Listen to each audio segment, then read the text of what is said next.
Hello everyone, আসসালামু আলাইকুম। কেমন আছেন আপনারা সবাই? আশা করছি সবাই ভালো আছেন। তো আমার ফার্স্ট কভার পেজ এবং সব কিছু দেখে আপনারা বুঝেই গেছেন যে এটা হচ্ছে যে গায়ে হলুদের পরের দিন। এটা হচ্ছে যে আমাদের নিকার ব্লগটা, যেটা কিনা আমাদের গায়ে হলুদের পরের দিনেই ছিল। যেহেতু ফ্রাইডেতে ওর বিয়ে, তার কারণে বৃহস্পতিবারে আমাদের নিকাটা করে ফেলতে চাইছে, যেহেতু ক্লাবে অনেক মানুষ আসবে। সো এটা একটু ঝামেলা হয়ে যায়, তাই আমরা গায়ে হলুদের আগের দিনে কাজটা সেরে ফেলছি। তো এই তো এখানে কাজী চলে আসছে বাসায়, আর ছেলের পক্ষেরাও চলে আসছে, তারা কিনা মসজিদে গেছিলো, আর যারা মহিলারা ছিল সেই মহিলাগুলো বাসায় চলে আসছে। তো এই তো এখানে কাজী এখানে সবগুলো কাজ কাম করতেছে, যা যা বলার লাগে সেগুলো, কলমা পড়ানো এগুলো ওকে দিয়ে করাচ্ছিল। তো এখানে ওর নিকার যে ব্লগটা, মানে এখানে যেহেতু আমি ছিলাম না সামনে, তো ও অনেক বড় করেই নিয়ে ফেলছে আমার ভাই। আর নিকার দিন আমার বোনটাকে অনেক সুন্দর লাগতেছে, সবাই মাশাল্লাহ বলবেন। তো এটা হচ্ছে যে রাত্রেবেলা ছেলেদের বাড়িতে অনুষ্ঠান ছিল, গায়ে হলুদের অনুষ্ঠান, যেহেতু আমরা বুধবারে করে ফেলছি, ছেলেরা বৃহস্পতিবারে করতেছিল। তো এখানে আমরা আগের ব্লগে আপনারা দেখছেন যে আমরা অনেকগুলো ডালা সাজানো হয়েছে আমাদের বাসার থেকে ছেলের জন্য, ছেলের মা বাবা, কাজিন, দাদা দাদি, নানা নানি, ভাই বোন এদিকের জন্য। তো এখানে সবাই পান, মিষ্টি, পিঠা এগুলো সব নিয়ে যাচ্ছিল। আর যেভাবেই আমরা যাওয়ার আগ মুহূর্তটায় ওনাদেরকে কল দেওয়া হয়েছে, তো ওনারা ক্যামেরাম্যানকে পাঠিয়ে দেওয়া হয়েছিল, যেহেতু আমরা বাসায় ঢুকবো এক এক করে ওরা ওইটা ভিডিওর জন্য। তো এই তো আমরা সবাই এক এক করে যাচ্ছি বাসার ভিতরে। আর এটা অনেক রাত্রে, ছেলেরা বাসার সামনে লাইট লাগায় নাই, ওই হিসাবে আমরা মানে অন্ধকার হয়ে গেছে আর কি। তো এই তো আমরা বাসায় ঢুকে সবাই বসে গেলাম, এখানে আমার ভাইরা ছিল, আমরা অনেকেই গেছিলাম, এখানে আমার চাচাতো বোন, আমার ফ্রেন্ড, আমরা সবাই মিলেই গেছি। আমরা প্রায় 10 জনের মতো গেছিলাম ওই দিন।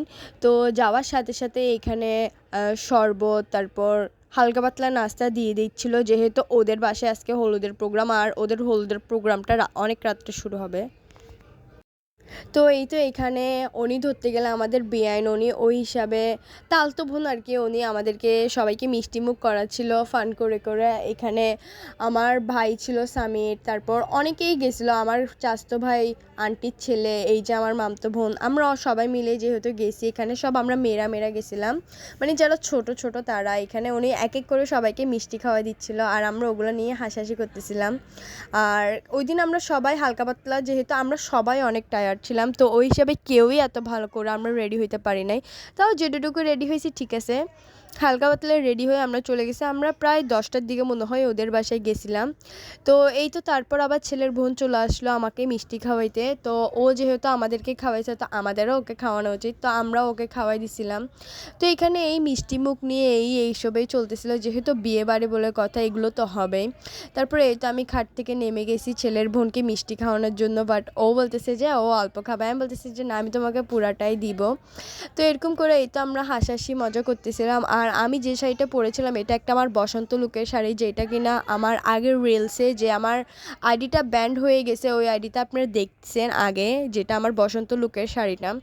তো এই তো ওই মিষ্টি খাওয়ানোর পরেই তারা আমাদেরকে বিরিয়ানি সার্ভ করে দেওয়া হয়েছে, যেহেতু আমরা বলছিলাম আমরা খাবো না বা এটা সেটা, যেহেতু ওই দিনও আমাদের বাসায় একটু ছোটোখাটো প্রোগ্রাম ছিল, যেহেতু আমার বোনের নিকা।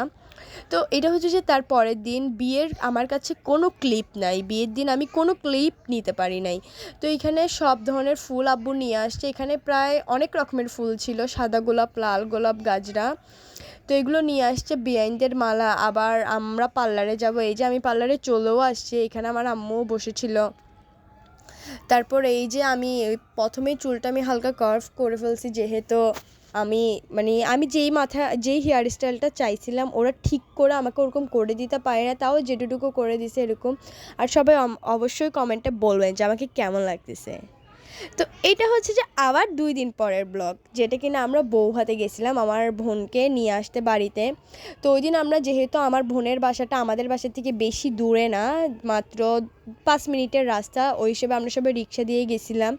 আর এই তো এখানে আব্বু ওই দিন ওরা আমাদেরকে 50 জন ডাকছিল, বাট আমরা সবাই যাই নাই, আমরা কিছু মানুষ গেছি। আর আত্মীয়রা খেয়ে ক্লাব থেকে ওরাও এটা ক্লাবে করছে, বাট আমার কাছে কোনো রকম ক্লিপ নেওয়া হয় নাই, জাস্ট খেতে বসছি ওই পর্বে একটা ক্লিপ নেওয়া হয়েছে। তো এই তো সবাই মিলে এক এক করে করে আমরা ঢুকে যাচ্ছি বাসায়। আর এই তো আমার বোন এখানে চলে আসলো। ও এইখানে এসে প্রথমে আফুকে, আন্টিকে, সবাইকে সালাম করে নিচ্ছিল। ও পায়ে ধরে সবাইকে সালাম করতেছিল। তারপর এই তো আমার আম্মুকে, ওর সাথে আমার দেখা হয়েছে ওর বিয়ের দ্বিতীয় দিন। আমি গেছিলাম ওর সাথে দেখা করতে, আমি চাচাতো বোন, বাট আম্মু আন্টি ওরা কেউ যায় নাই। তাই আর কি ও সবাইকে দেখে অনেক খুশি হয়ে গেছে। আর এই তো আমার আব্বুও ঢুকে গেছে, ও সবারই পা ধরে সালাম করতেছিল। তারপর এই তো আমরা ওদের বাসায় কিছু নাস্তা পানি করে আমরা ডিরেক্ট ক্লাবে চলে আসছি, যেহেতু সেখানে খাওয়া দাওয়া হচ্ছিলো। আর এই যে প্লেট সার্ভ করতেছে এটা হচ্ছে যে ছেলের মা। আর এই তো এখানে ফয়সাল, সামির, আম্মু, আব্বু আমরা সবাই মিলে বসে গেছিলাম খাইতে। আর এই ক্লিপটা জাস্ট ফান করে নেওয়া হয়েছে, এটা কিভাবে অ্যাড হয়ে গেছে এটা আমি জানি না। আর এখন এটা কাটতে গেলে আমার পুরো ব্লগটাই কাটতে হবে, তো এটা ইগনোর করবেন আপনারা প্লিজ। এই তো এখানে আমাদেরকে সবাই সার্ভ করে দিচ্ছিল। এখানে অনেক কিছু ছিল, ডিম, মুরগির মাংস, গরুর খুরমা, ডাল, তারপর মুরগির দুরুস, তারপর ফিন্নিটার কথা না বললেই না, এটা এত মজা হয়েছিল যেটা কিনা বলার মতো না। সালাদ, মানে অনেক কিছুই ছিল, যথেষ্ট পরিমাণ ওরা আমাদেরকে সম্মান করছে। আর এই তো এখানে আমার চাচাতো ভাই দুরুস ভাঙতেছিল, বাট এটা শক্ত ছিল যার কারণে ও ভাঙতে ওর কষ্ট হচ্ছে, যেহেতু ওর গায়ে শক্তি ধরতে গেলে নাই। তো সবাই ভালো থাকবেন, সুস্থ থাকবেন, আল্লাহ হাফেজ।